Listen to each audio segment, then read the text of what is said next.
Contudo, em algumas ocasiões, as coisas que as pessoas pensam, dizem ou fazem irão magoá-lo, até não magoarem mais, o que o levará mais rapidamente de um ponto ao outro é a total sinceridade, o desejo de reconhecer e afirmar exatamente como se sente em relação a algo.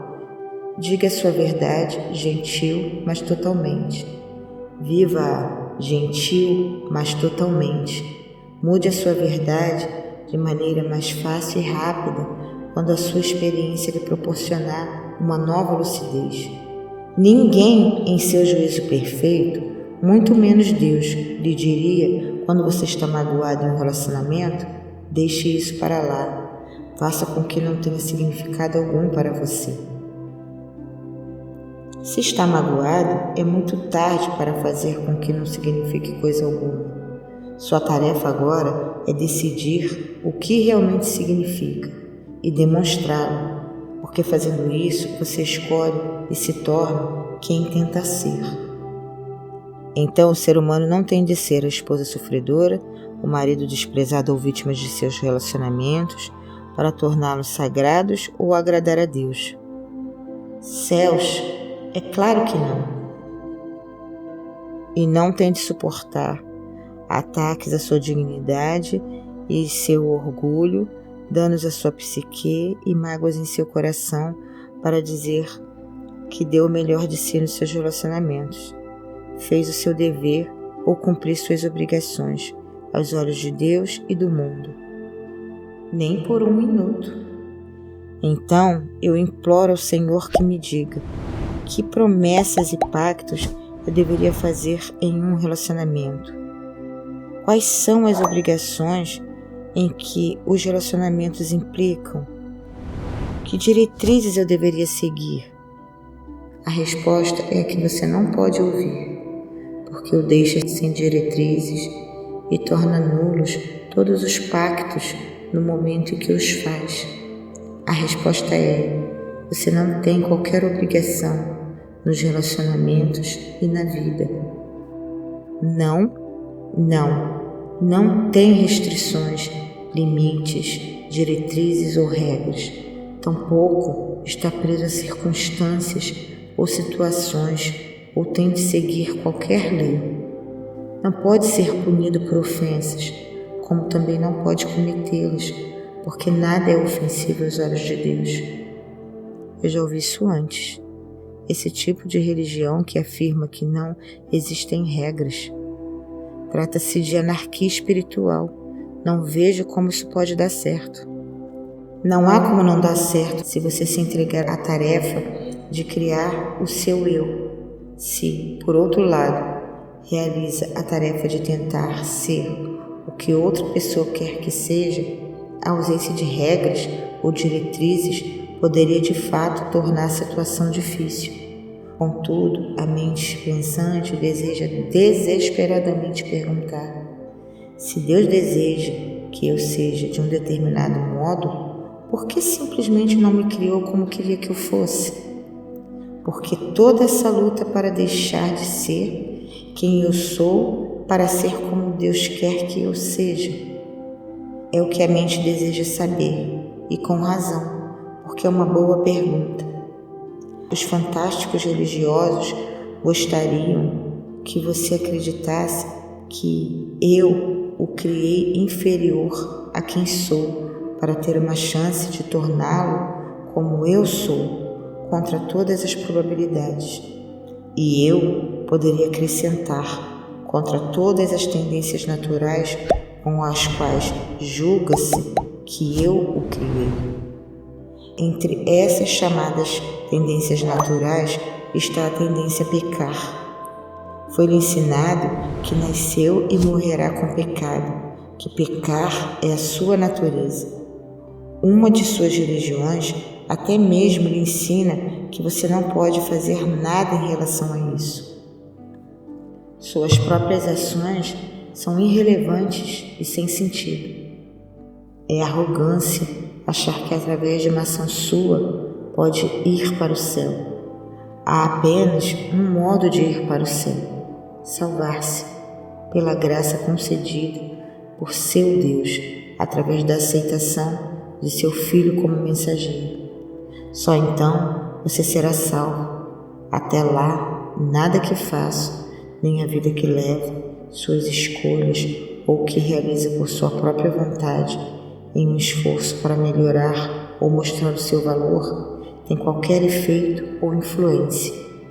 Você é incapaz de mostrar o seu valor, porque é inerente, sem valor. Foi criado assim. Por quê? Só Deus sabe. Talvez ele tenha cometido um erro. Talvez tenha vontade de voltar atrás. Mas é assim que é. O que fazer? O Senhor está zombando de mim. Não, vocês é que estão zombando de mim. Dizem que eu, Deus, fiz seres inerentemente imperfeitos. Depois exigi que fossem perfeitos, para não serem condenados. Então, estão dizendo que, milhares de anos depois da criação do mundo, eu me tornei menos severo e disse que dali em diante vocês não teriam necessariamente de ser bons, teriam apenas de se sentir mal quando não tivessem sendo e aceitar como seu Salvador o único ser que poderia ser sempre perfeito, satisfazendo a minha ânsia por perfeição. Vocês dizem que meu Filho, o único perfeito, os salvou de sua própria imperfeição, com o que os criei. Em outras palavras, o Filho de Deus os salvou do que seu Pai fez. É isso que vocês, muitos de vocês, dizem que eu fiz. E agora, quem está zombando de quem?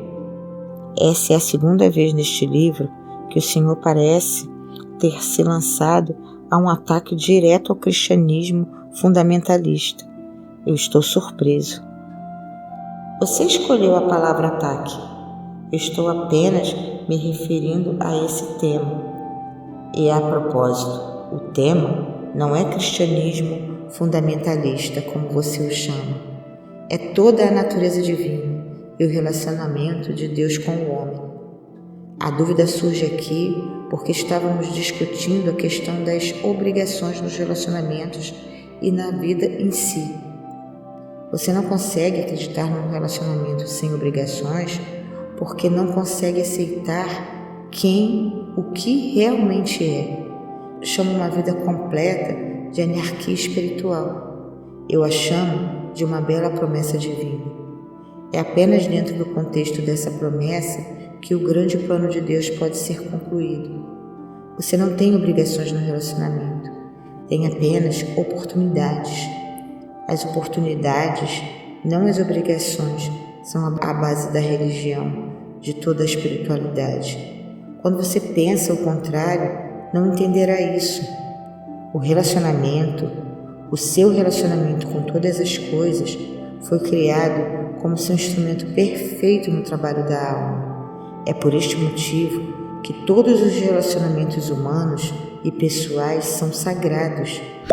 Nesse ponto, muitas igrejas têm razão. O casamento é um sacramento, mas não devido às suas obrigações sagradas, mas à oportunidade sem igual que proporciona. Nunca faça algo em um relacionamento porque acha que é sua obrigação. Faça-o compreendendo que é uma ótima oportunidade que está tendo de se decidir e ser quem você realmente é. Eu entendo isso. Contudo, em meus relacionamentos, tenho sempre desistido quando a situação se torna difícil. O resultado é que tive vários deles, embora pensasse quando era garoto que teria apenas um. Não pareço saber o que é manter um relacionamento. O Senhor acha que algum dia aprenderei? O que tenho de fazer para aprender? Você faz parecer que manter um relacionamento significa que foi bem-sucedido. Não confunda longevidade com um trabalho bem-sucedido. Lembre-se que o seu trabalho no planeta não é verificar quanto tempo pode permanecer em um relacionamento, mas decidir e experimentar quem realmente é. Isso não é uma defesa dos relacionamentos de curta duração, e tampouco há uma exigência de que os relacionamentos sejam de longa duração. Embora não haja essa exigência, os de longa duração realmente proporcionam ótimas oportunidades de crescimento mútuo, de expressão e satisfação mútuas, o que é gratificante.